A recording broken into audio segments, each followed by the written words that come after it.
Yo, yo, yo, it's MIA Radio. Yes, We're yes. back. Another episode, 94. 94. And this time we got a special guest in the studio today.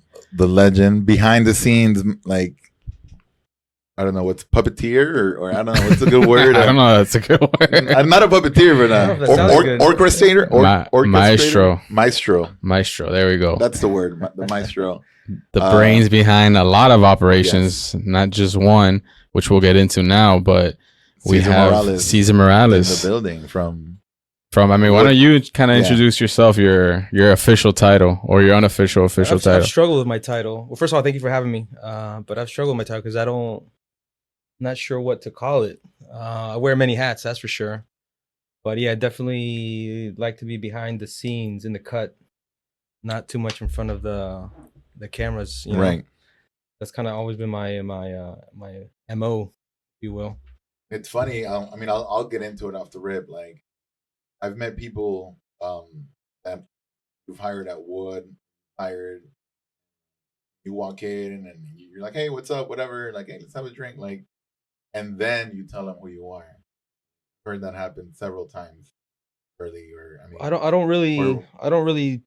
Not that I don't like to say who I am, but I don't think that's a thing. Like, right. I mean, not like in a bad way at all. Right. I think it's a good thing because people are like, they're even more blown away when they're like, oh shit, like, oh, so you're the boss and you've always been one of us. You know, you've always, to everybody, you're like, yo, like. I think that shows in your establishments, like how the people treat each other and like the staff and all that. Like it goes from the top all the way to the bottom. Right. Yeah, that's there's some kind of magic there, but it's very organic. It's nothing that you sit down and plan. Hey, I'm gonna behave this way and do this way so that I can get this kind of outcome. It's just really, my businesses are an extension of who I am. Very organic, whatever that may be, and just let it flow. And sometimes it falls into place easier than others, depending on the venue, depending on the concept, did we get it right from day one with hiring and decor and so on and so forth. But it's a feeling. It's a feeling of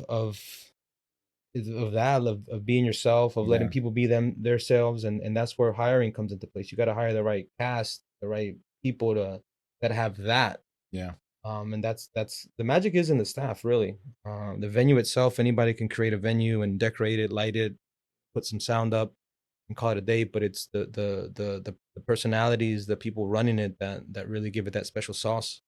I think that's very rare, especially in Miami, where it's a lot of like the facade and the exterior of places where they just try to hype you up to get you in, or it's very like how do you say, it's at face value, not in the core of the staff of the establishment. So it's really dope to see that. I mean, I kind of see it as a no-brainer, to be honest with you. Like a lot of the concepts, let's say like B&D Burger, when there was no burger joint in Wynwood, like, okay, let's do a burger joint. People love burgers, pizza by the slice. Right. It's not really, I don't think there's like, it's, you know what I mean? Like, I just find it almost like too easy sometimes to do something that hasn't been done. Yeah. It is not, you're not recreating the wheel. I'm not saying, hey, let's open up an Ethiopian cocktail bar, that's kind of out there, but like a burger joint, a pizza joint, a bar that has beer, at the time that WoodTavern got started, that craft beer was just on the come up, that was at the time wasn't done, but in a way, I think the product in itself is exactly what you just said. It's just the realness, and you kind of can't showcase that in the sense like you can't advertise that because then it becomes not real. Right, exactly. But you just like, come here. We're like really real over here. Like we're not fake. Can't do that. But that's you gotta keep it real. One of the t-shirts we made was keeping it real since 2011 for Wood. It's actually a really dope shirt. It was one of the least selling shirts. But anyhow, that's it.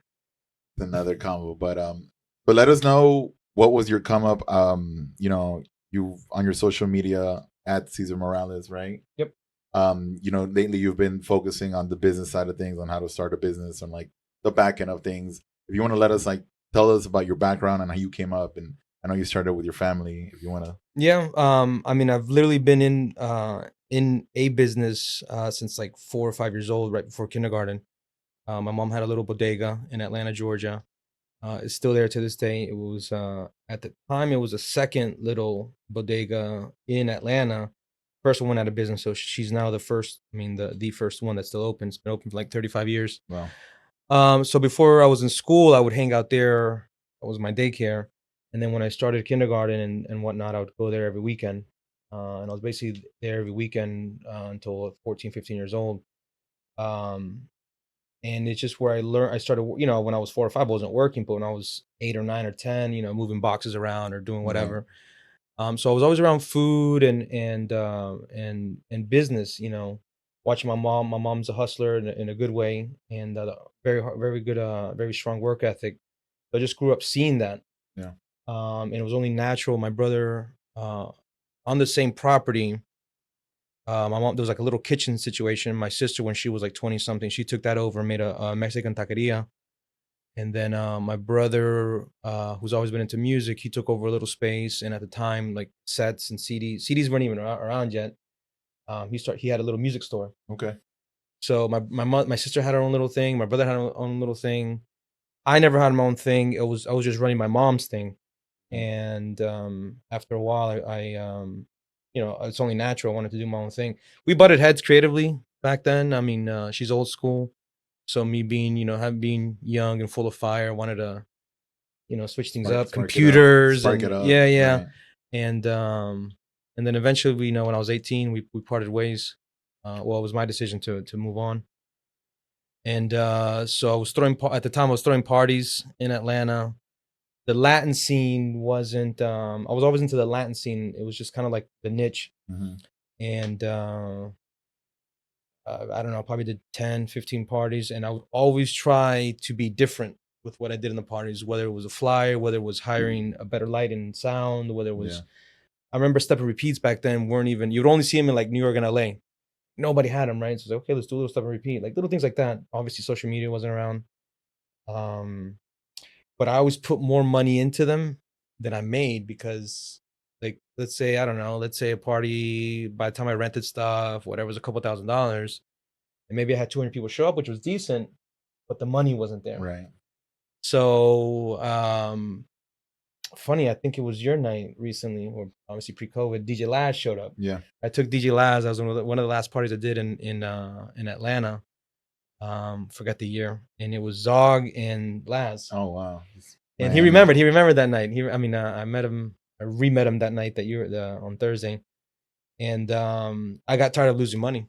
I felt Atlanta wasn't ready for it, And then the typical Miami story: you come down here, weather, women, beach, everything. Night, the whole shebang. Yeah.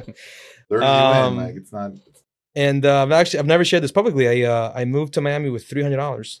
That's what I moved to Miami with, my clothes in my car and $300. And should I keep going? It's a pretty long story. Did you know anyone or Miami? I knew the guy I was gonna roommate with. Wow.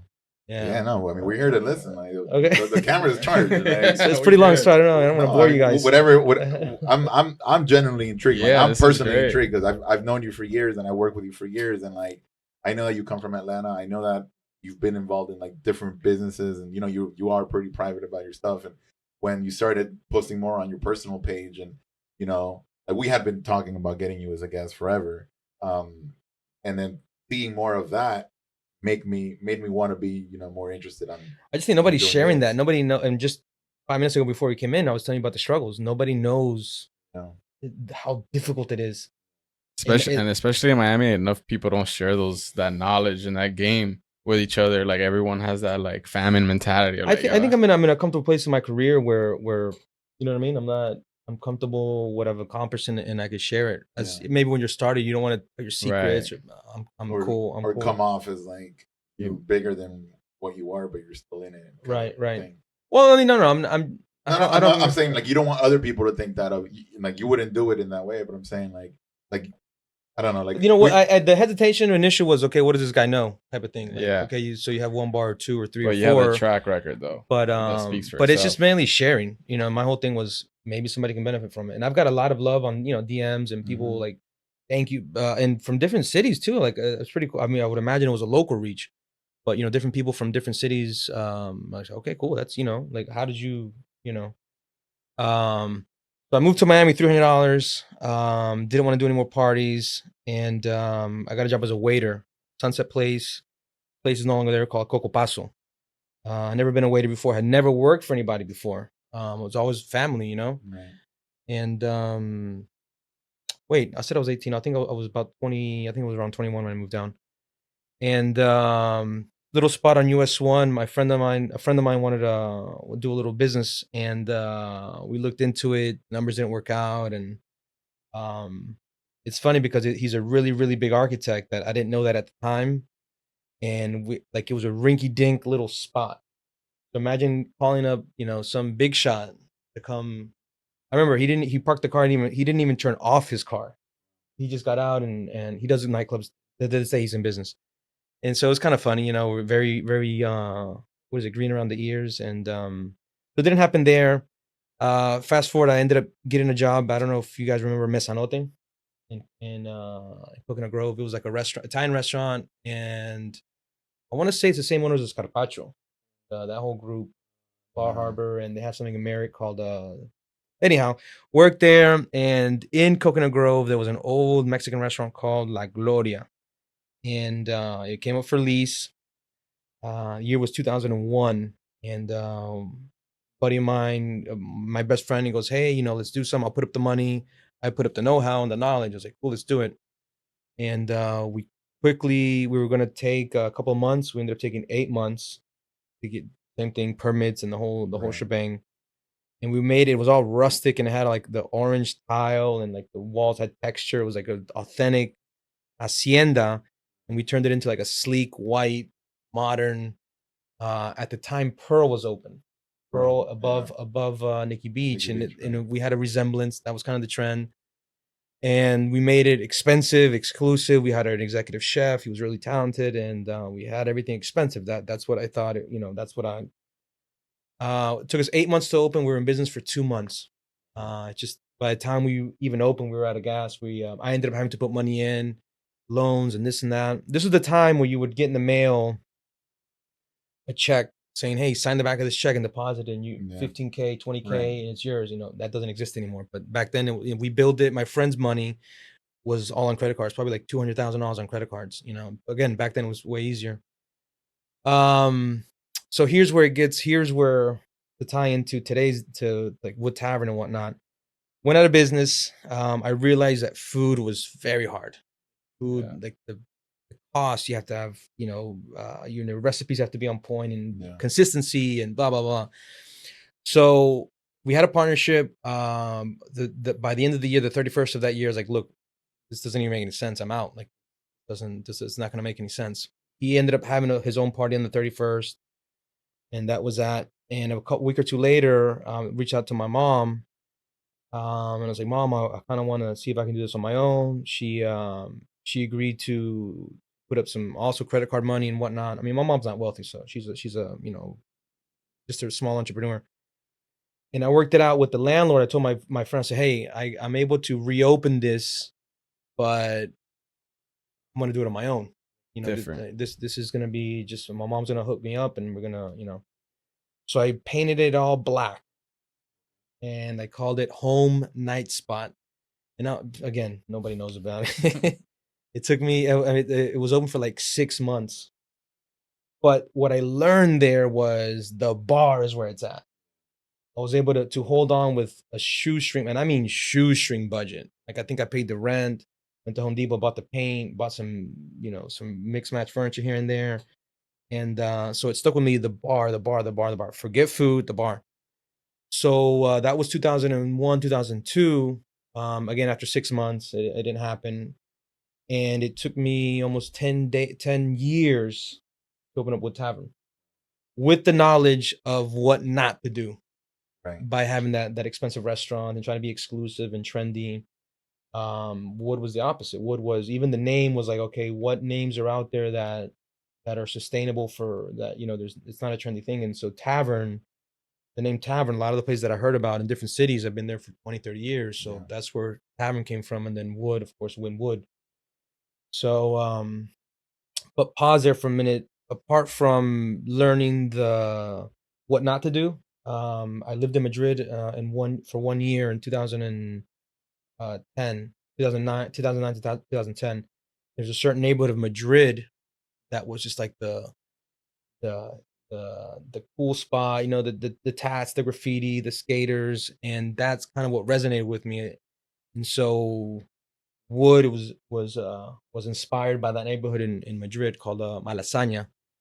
So and at the time Miami was all about the bottles, all about the tables, all Right. about being exclusive, the guest list, the dress Mhm. up. There was nobody catering to the regular. Like, yo, I just want to pop Right. in and get a drink, and I'm not trying to dress up. I'm not trying to get on the list. So that's where the concept came in, and it was beer. It was, it was full liquor, but beer was on the come up. The craft beer movement, but it was just like come hang out. Don't worry about And that's where that comes from. Did you know that Wynwood would be such like a hot spot that it is today? Hell no, Or nobody you were knew. just Nobody knew. Nobody knew.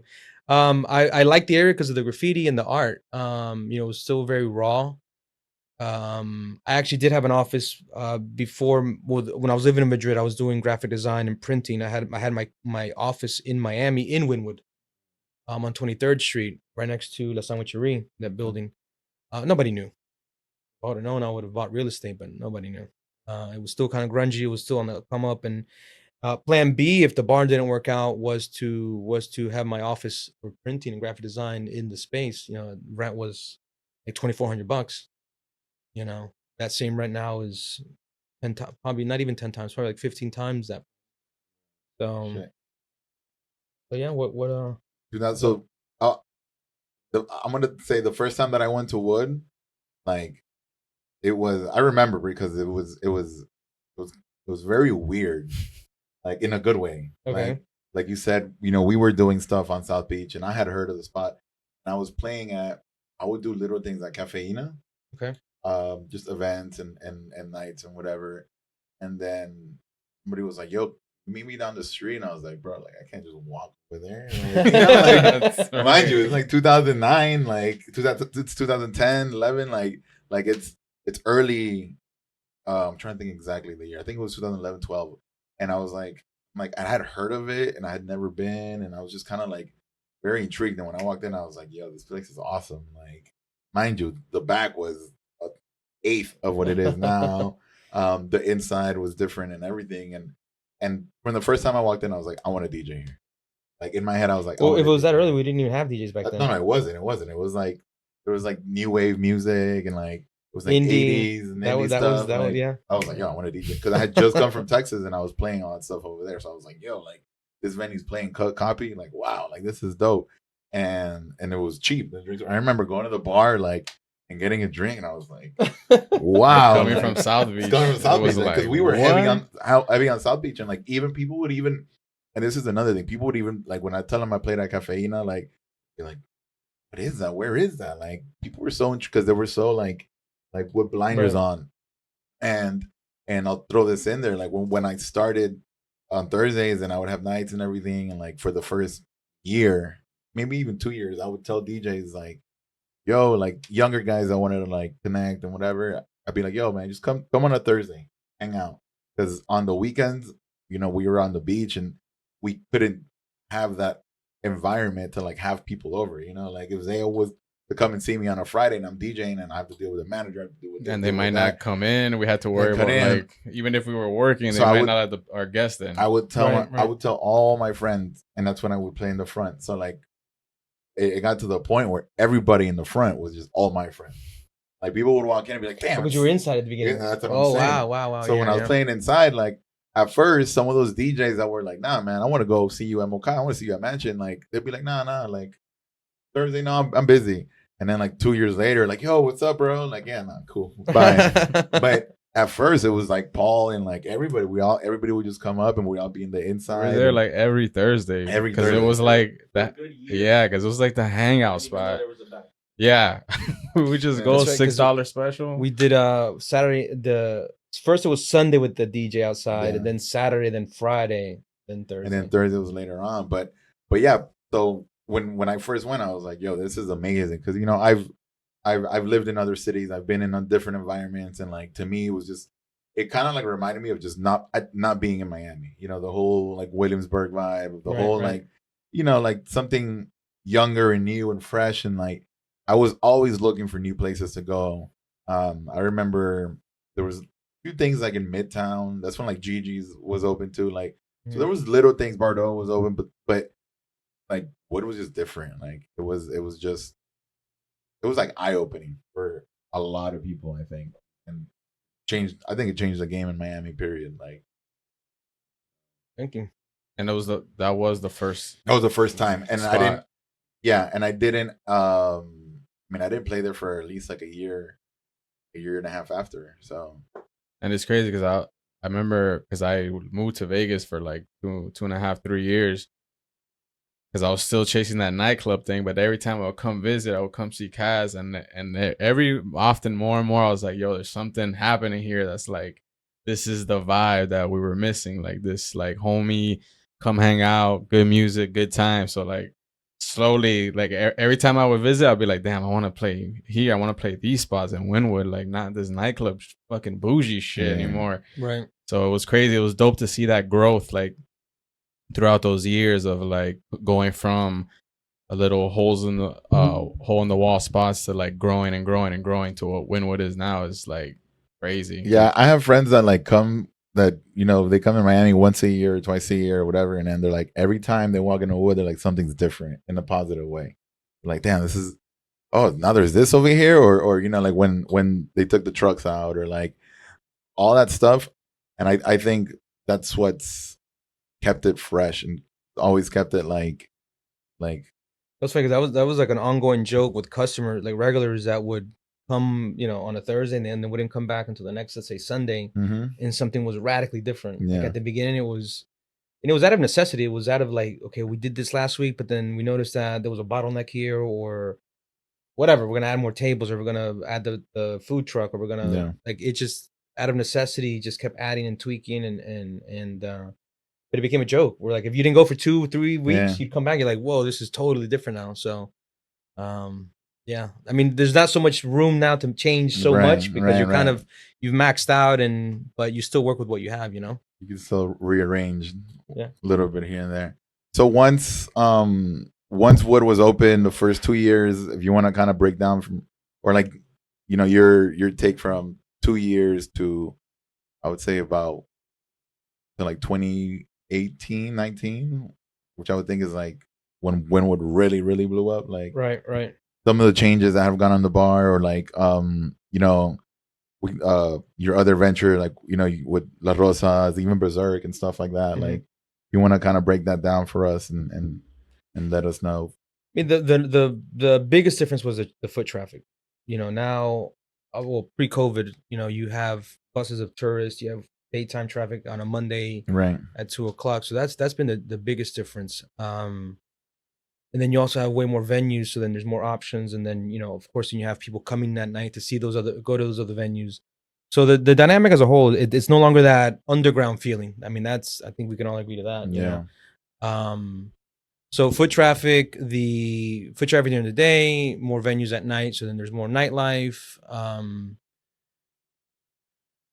I've always wanted to do a nightclub, and that's where Berserk came in. You know, Wood was never intended to be a nightclub, you know. Yeah. So I wanted that dark, big room, big sound.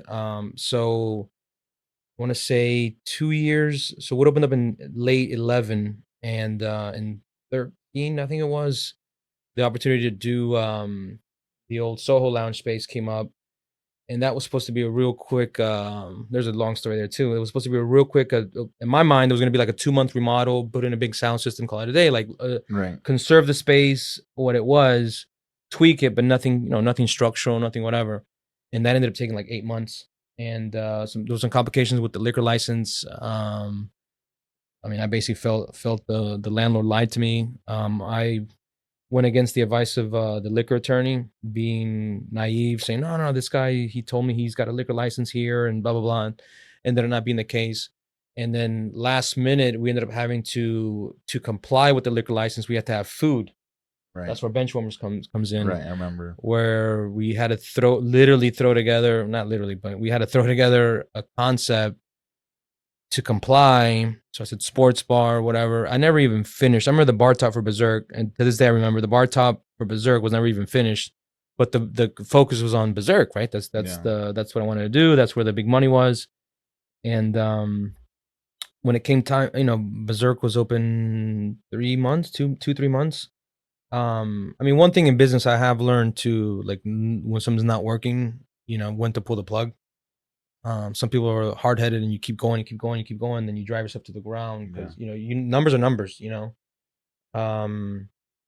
So it came down to it. I wanted to actually keep Benchwarmers. The turnout for Berserk was decent. Like, you'd have 300-400 people on a given Friday or Saturday. So that was never the problem. With the problem, rent was really high at Berserk.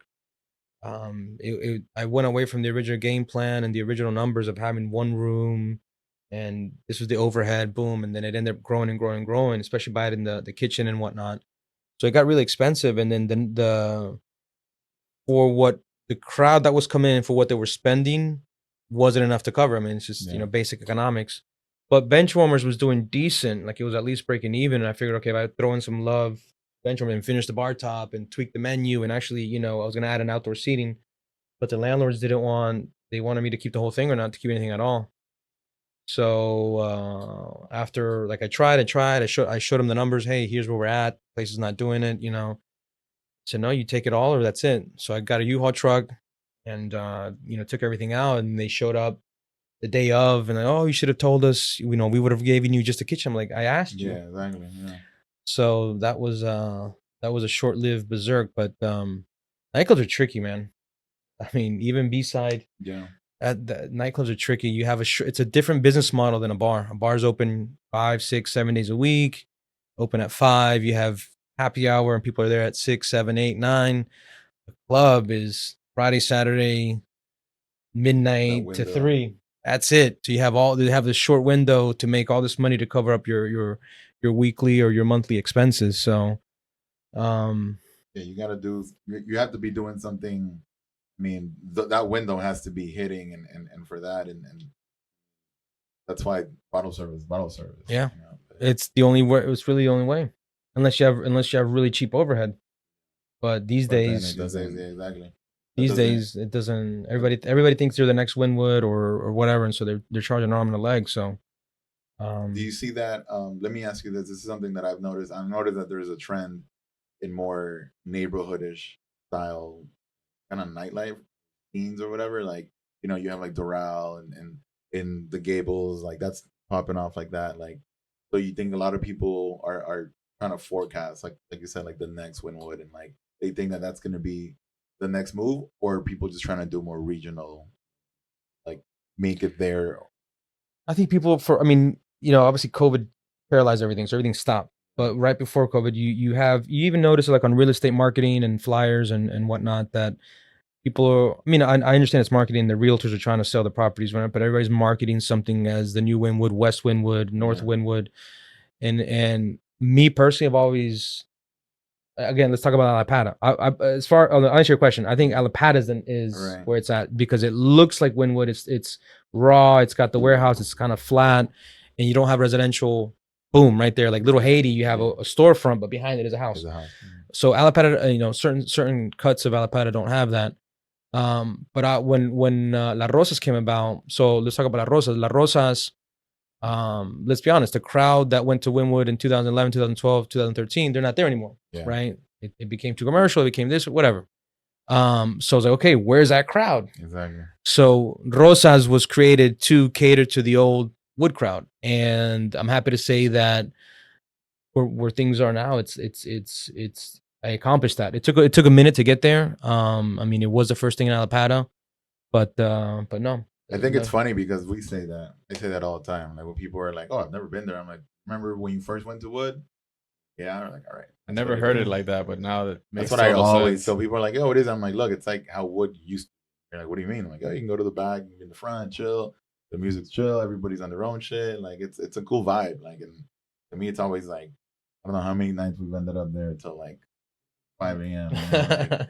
Like and we don't really do that anywhere else. Like, we'll Thursday, whoever's left, we take Whoever makes everybody it out.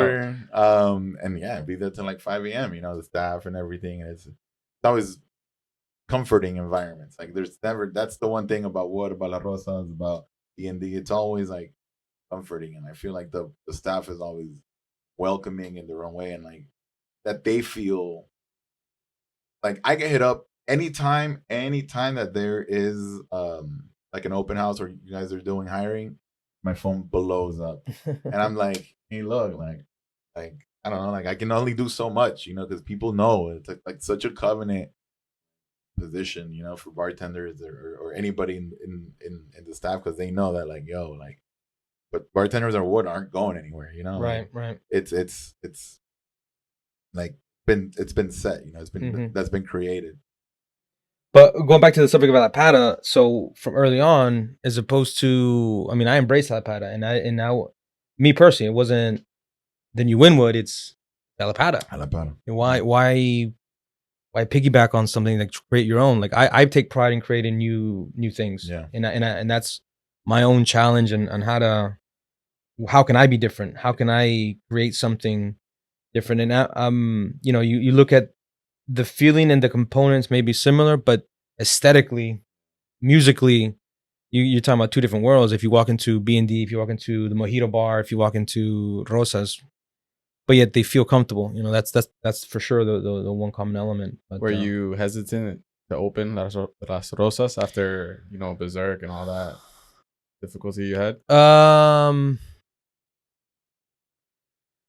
I wasn't hesitant. I was more careful, and it was the right, like, learning from a high rent, learning from, of course you learn from your mistakes, So I learned from that, and I think I set it up in a right way where I thought I couldn't fail, but believe it or not, those first 9 months were brutal.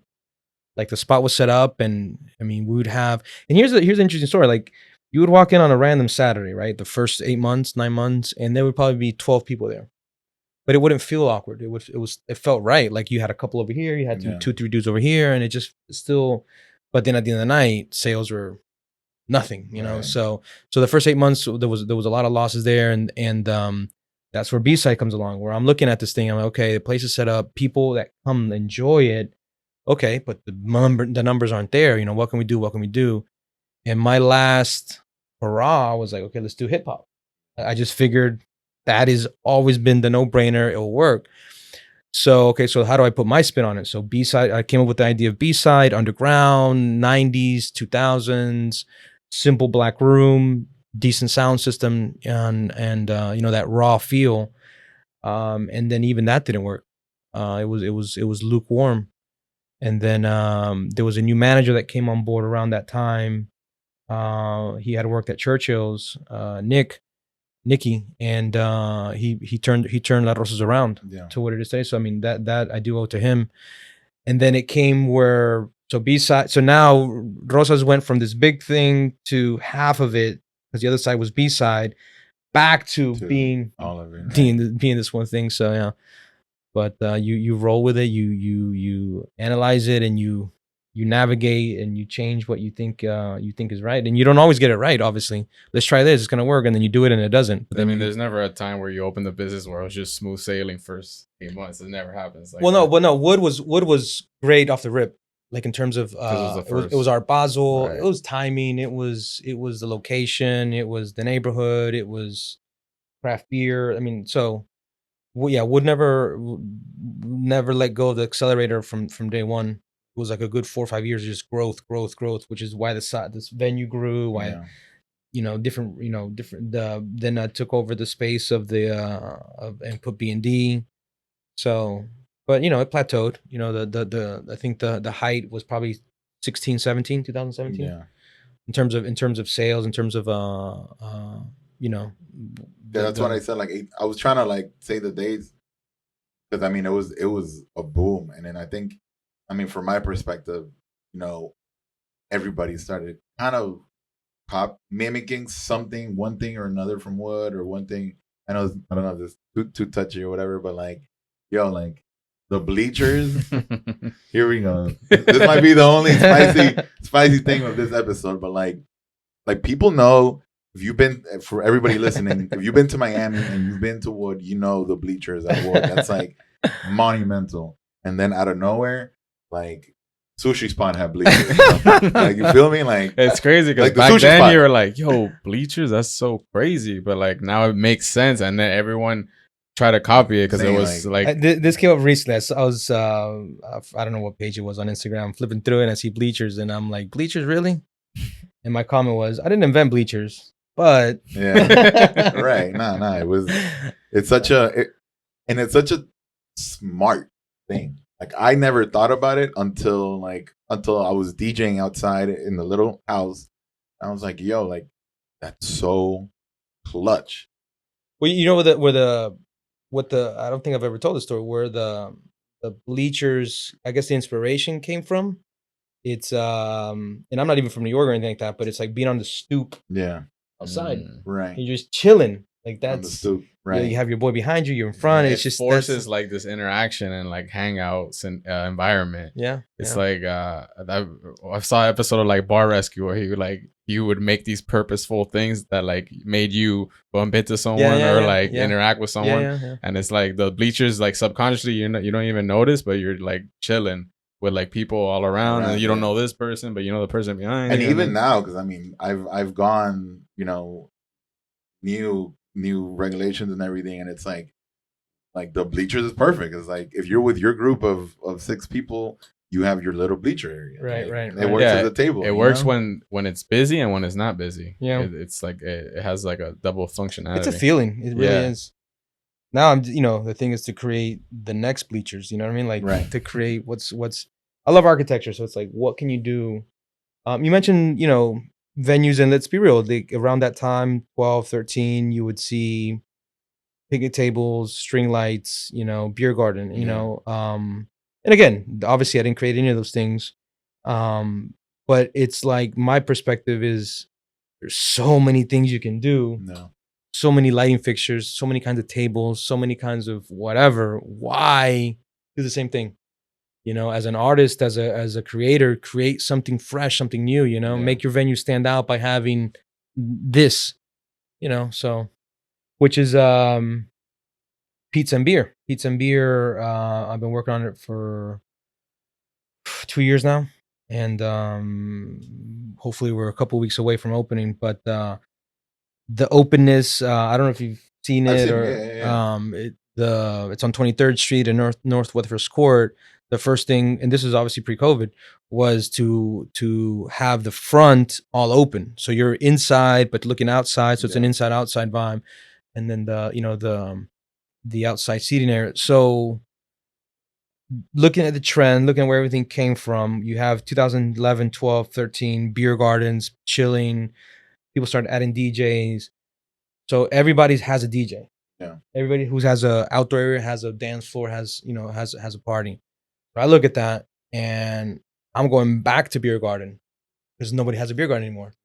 So there's tons of seating outside and huge 24-foot tables to go back to that. So it's kind of full circle. But so being different by doing what we already did before, you know what I mean? So that's dope. That's dope. Yeah, I mean, I've seen the space. I walk by it and everything, and I know that the front is super open, and then you also have the back area, which is also pretty.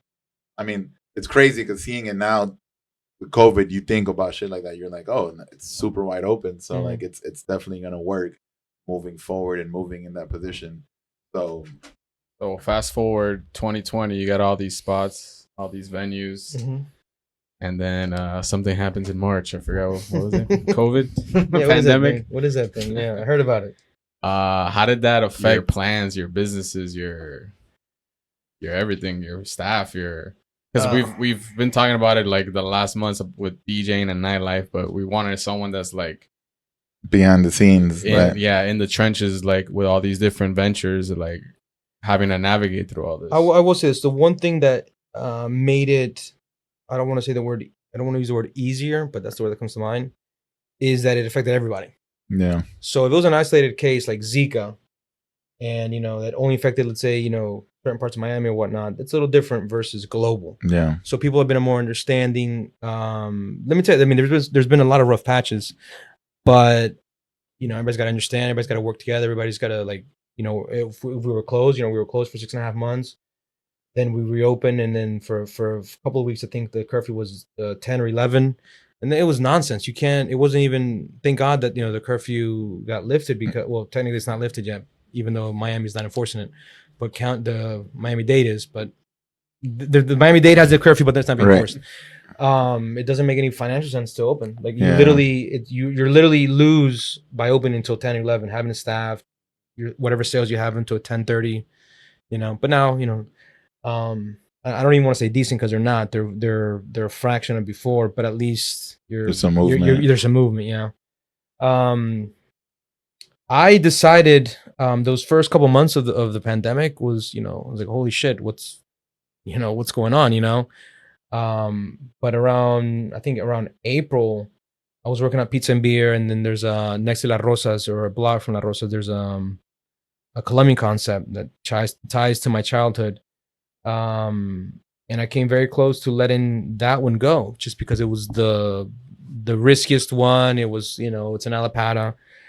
And I was able to come up with a game plan on how to make everything work. So here's my take. I could have sat at home and kind of just waited, right? And so what's gonna happen? Maybe even let Pizza and Beer go. No. Okay, well. But I decided to keep going and to use this time to move forward and to try to open them, and it's been a struggle, not even because of COVID. It's just been a struggle because the permitting process and the inspections and all that's it's a mission regardless of COVID or not.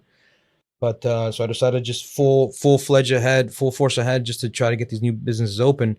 My way of thinking was, I honestly thought at a certain point, not at the beginning of COVID, but when it was like April, May, June. A lot of people thought end of the year. Yeah. Maybe even January, So I was thinking, okay, these new places are restaurants, so I can actually have them open and generating before bars are even open. So that was kind of like the strategy of it. And interesting, I kind of shot myself in the foot. Pizza and Beer, nobody knew. So Pizza and Beer has a restaurant license.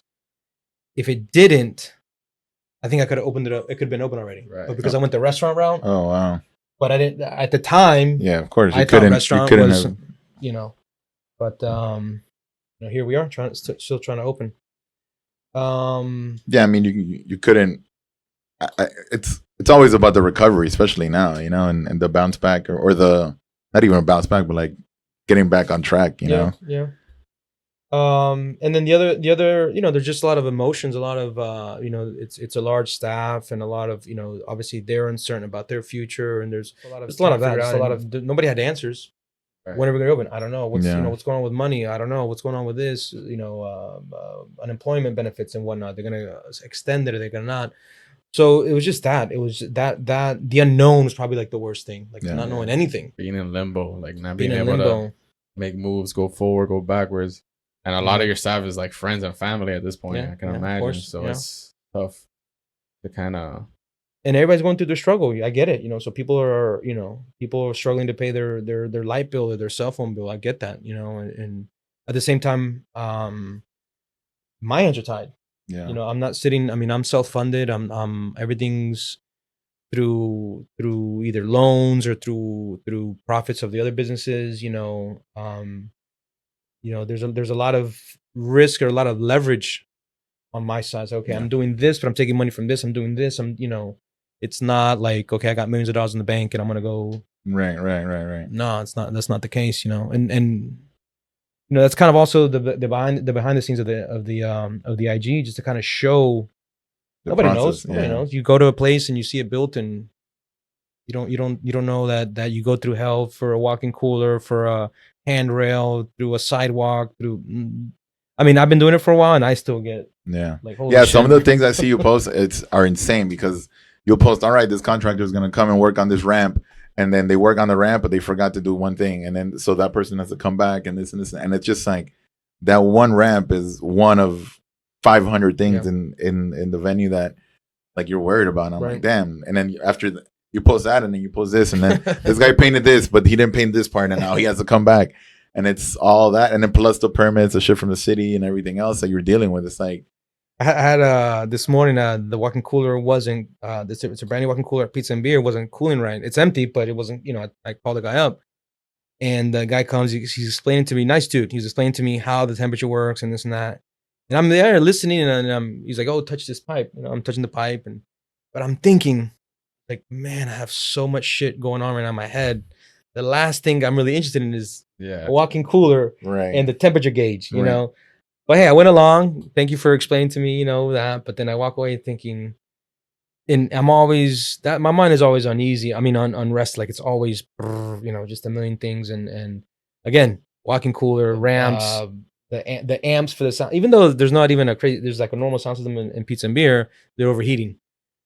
So the room doesn't have AC. So now figuring out how to get AC to the room, and it's just it's endless. It's endless. Fires yeah, I wish I could record more. I wish I could really show more because there's so much more there. It's it's entertaining, but it's also like I feel like I'm watching like Uncut Gems in like a sense of like it's just like so much going on, and I'm like, damn, like, and that's why I'm pretty sure I've asked you many times, like, when do you sleep? Like when do you go on not even off button, like when do you go on sleep mode? Because like, some of my best ideas are like 2, 3 in the morning. I wake up and it's so ironically the industry that I'm in, and I'm not a night person. Yeah, 10, 11 o'clock I got kids, and 10:30 I'm out. Yeah. You know, I wake up at 4, no problem. You know, but and some ideas like wait a second, you know, and it's like boom, and then one idea leads to another or combine. Trickles down. I thought like honestly, I thought maybe like a year ago or maybe 6 months ago. Okay, you know, with the venues that I have now, I definitely want to get into real estate. That's another. I'm tired of paying rent, you know, and building up somebody else's property. So real estate is definitely the next move, but I still have some ideas that I want to, you know, execute. Like I said, the next bleacher idea, whatever. Like I want to, you know, even I was watching during during stay at home or whatever. I was watching some stuff on YouTube, like some cool DJs. Boiler Room, I think it was. So I'm like, man, these are some, you know, dope DJs, and they're in LA, they're in, I don't know, Copenhagen, Sao Paulo. Got out the iPad, started drawing some, and I have a little idea. Again, this is 2 years on the road, but a venue on how to lay it out where it works, like where it can become, I don't want to say iconic, but you know, that I think that's what keeps me going. Is that next idea, that next tweak, that next, you know, that next nightlife experience. You know, it's there. Why not do it? You know, that's kind of the challenge for me. Yeah, I mean, you're Miami, so it's always, I think the next best thing is always what people are looking for, or like the next concept or the next idea or something different. You know, it's always great. I mean, that's what is like a venue of its own, and like, you know, I've booked DJs from all over the world, and everybody, if they're either playing or have come into Wood, they leave saying something good about Wood, and that's always my thing. Is like I take care of them as much as I can. You know, I you know, thank you for always giving me like because I've hit you up, hey, you know, I want to do this, and it's always like the kickback is more of, you know, their experience, and then having Jay Spinoza go back to the West Coast and tell everybody, yo, this is the spot. You want to come in Miami, talk to Cass, like WoodTavern is it, and it's grown so organically, and like, you know, during Basel, you know, like you said, Laz was there, and like all the DJ City people that we all work with and whatnot, and everybody's just crazy because a lot of those guys, you know, they do Vegas clubs and the big rooms, but when they come to Miami, they're like, yo, like, I think that is part of the attraction. You mentioned Vegas and whatnot. I think the going back to realness, you can spend $multi-million on a beautiful place and glass and, you know, leather and this and that. That's awesome, but you know, that realness is not there. You know, when you kind of build something on your own, like, you know, or it feels raw, like it's that, you know. That's also a challenge too, believe it or not. It's, you know, I've grown in my career, so I can Wood was very raw. Like there's a lot of stuff that was either, you know, done by hand, you know, or on the cheap. So the new challenge is, okay, how do you do something that still feels that way when you actually do put a little bit of money into it? You know what I mean? Like to not make it feel bougie or to not make it feel like you know. So you think like this year 2020 has like kind of reset the market, and like would benefit some of these, or not the current spots, but maybe spots that are opening up down the line, kind of go back to that realness, or like trim the fat of like all the bullshit, like, you know, using these like just trying to get people in the door rather than, all right, let's do a slow organic build to like have a long lasting venue instead my, of my gut says no. Like yeah, I mean, people have had to put their feet firmly on the ground and, you know, cut the fat, but you're talking about a concept, and I don't think one has to do with the other. Like, people who didn't get it before COVID may not get it after COVID. Like, one thing doesn't relate to the other. because it's not I get what you're saying. It's not so much like the venue. It's like it's gotta be how you said, it's an extension of yourself. It's gotta be the owners. Like, all right, like we've been fucking up. Let's go back to our roots, or this or that. Right. It can't just be like, hey, let's try to be like this new realness thing, because that's right. Yeah, I mean, you'll cut expenses. Right. You'll do that for your business because you're like, hey, the money's not there, or sales aren't what they used to be, for sure. But as far as being more real or being more whatever, I don't see that. I don't see that really changing much because of COVID. You know what I mean? Yeah, it's kind of weird. I mean, I kind of see it. I mean, I kind of saw it like that at first, but now that everything's open, it's kind of like, all right, not back to normal, but it's same old tricks. Same old tricks. Yeah, because I mean, that's what I've seen as of now. But at the same time, like everybody that I've seen and I talked to of the venues that we play at or we're at, like I think everybody's kind of more appreciative of the staff and the friends that the family, friends of family. Mm-hmm. Everyone that I've gone, I've talked to, from the bussers to the bartenders to security, everybody's just kind of like more welcoming. And I mean, I think and there's a lot of people that I haven't seen out or I haven't dealt with or whatever, but the people that are out are the ones that have invested their time and life into that. I can see like staff being more like, people are happy to be working. You know what I mean? People are struggling, you know, some people didn't get an employment, so they're just happy to be working and grateful. Yeah. So yeah, and appreciating, like, you know, damn, you know, we've been, if they've been at Wood or Roasters or whatever, and like we've been here for X number of years, and they're one thing that's consistent also with the venues that I own is that staff takes ownership, which is very special, because it's like they take care of it, or they feel that they own a piece of it, and it's cool. That's something that you can't really replicate too easily, you know. But I think that has to do with giving them their space to feel that way, which goes back to not walking in and sticking your chest out and as the owner and saying this, saying that, or, you know, cool, you want to feel that it's yours, awesome. You know, tell your friends and feel comfortable. Right. You know, and at the end of the day, it's better for you, it's better for the business, better for me. It's you know, that's always been my approach. Very, very no nonsense, really. Yeah.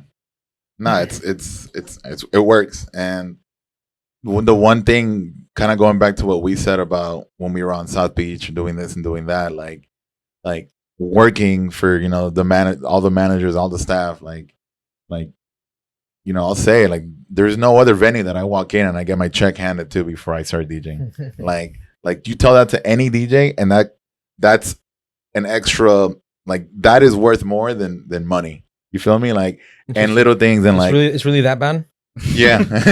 Wow. I mean, right now, what month are we on? November. You know, I'm waiting on checks from. Yeah, you would be surprised how much of a difference that makes, because like it's like an instant hit of like, oh, getting paid for what I just showed up to do.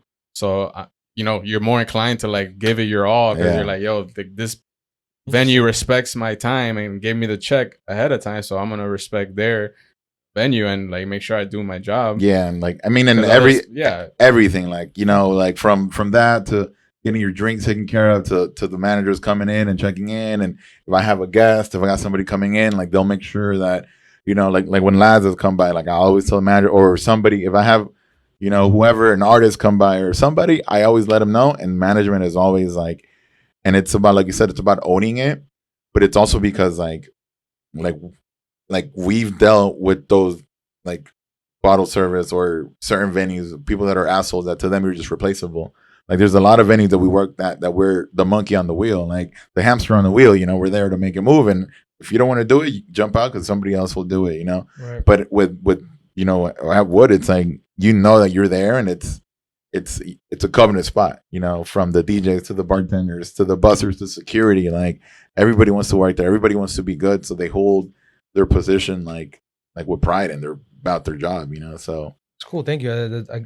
I like getting that perspective, seeing, you know. Yeah, we analyze everything. Like, you know, we've been DJing like for a while, and we look at things more than just going in and setting up. And like even the guests, like when I walk in, like when they walk in, and I walk them in, and we'll go to the bar, get them a drink, water, or whatever, and then I'll give them the check, and they're just like, "Whoa, shit like this!" Like I'm like, "Yeah, man, it goes a long way, man. It's that kind of night, you know." But it actually blows my mind that it's not that way. Yeah, it's crazy. And most spots it's not, and it's crazy because it's just, that's why, like, people just feel so like welcome when they're like, "Oh wow, you're paying me right now. You're not gonna text me tomorrow about a Venmo and this and that, or like ask me for my mailing address, or here's a third, and I'm gonna Zelle you the other half and PayPal you the other half." Like, nah, it's straight up. For me, that just comes from business, like just being straight up, like boom, like, you know, it's a no brainer to me. You know, that's what I'm saying. It's actually fascinating that it's not that way. I mean, I know you have your stereotypical asshole owners and blah blah blah, or your bullshit artists that come Monday and you go Monday, the check's not signed, you got to come another day, and I get that. Yeah, but that's a lot of people in the nation. But to have it be that bad, that's pretty. Yeah, I mean, and it's just like I always say, getting a check night of is like an extra like amount of money that I can't even put in. Like the fact that I can go to the bank, leave my gig, go to the bank, and then tomorrow the money's there. Like, yo, like it's just odd that, like you said, that for some reason, and especially in nightlife, and especially with the DJs, it's always been like like we'll take care of you when we can thing. When it's like I never understood that, why it's like, yeah, we're all in it together. Like we're like a team. We want the night and the spot to keep growing. So why wouldn't you make sure everyone's happy? Right. Not like, oh, the DJ, yeah, we'll worry about him after we count the bottles that we sold. Like, I mean, I've always treated the business as a business. I mean, obviously it's a very fun business, and of course I've had my nights that I regret every blue moon. You know what I mean? Very seldom, but it's a business. You know, you get staff, and it's not just strictly a pay thing. It's the other thing. It's the drinks. It's the hospitality. It's the seriousness of it, and the respect side of things. So, again, to me, it's a no-brainer. Like it's you know, why wouldn't you do that?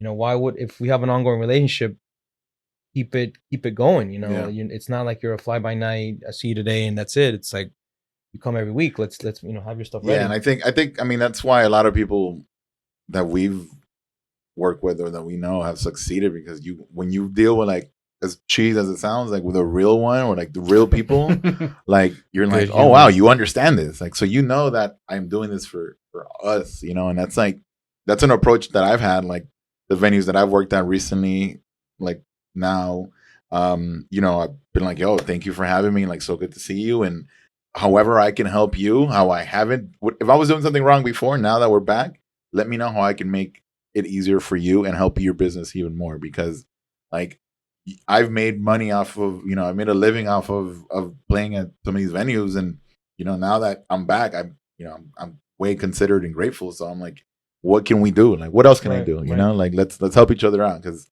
you know this shit hit everybody. So of course, absolutely. Well, we don't want to take up too much more of your time, but I want to, if you have a message for any young entrepreneurs or anyone thinking about opening up a spot or a venture, what would those words be? First thing that comes to mind is to start off small. Don't bite off more than you can chew. Learn the business before you jump in. So, you know, get in it as a bartender, bar back, manager. Learn the business side of things as well. That's number 2. Number 3, be wary of the details. It's all in the details. Those would be the top 3. Start off small. Well, learn the business. Start off small. Don't bite off more you can chew. Focus on the details, because that ultimately makes or breaks a place, I think. Sweet. Nice and simple, yeah. Sweet. Awesome. If you want to pitch your socials, just at CESAR Morales on Instagram. CESAR MORALES. And then it's WoodTavern. It's pizza. It's I'll go in order of the way that they're open. If you want to line them up. At WoodTavern, at B&D Burger, at La Rosas, Miami, at Miami Mojito Company, at Valentina's Pizza. I think it's at Valentina's Wynwood, actually. At Pizza and Beer Miami, and at Tayrona Miami. Okay. Damn, thank you now. for. And I left that one out. At Lola's Outdoor Cafe. Oh, here we go. I was about to say, thank you for making the time to stop Man, by, bro. all of them, right? Jesus, Right? I just got anxiety from you listing all those. I handle. companies. I mean, we handle like 3 Instagram accounts, and I'm already like, damn. Like sometimes I try to remember all of them, and I'm like, oh crap. But yo, Cesar, thank you so much, man. Thank you for having me again, man. Really appreciate it, man. Appreciate the love on my side as well. Yes, yes. The Maya Radio. We out, and we'll see you Outta guys here. next week.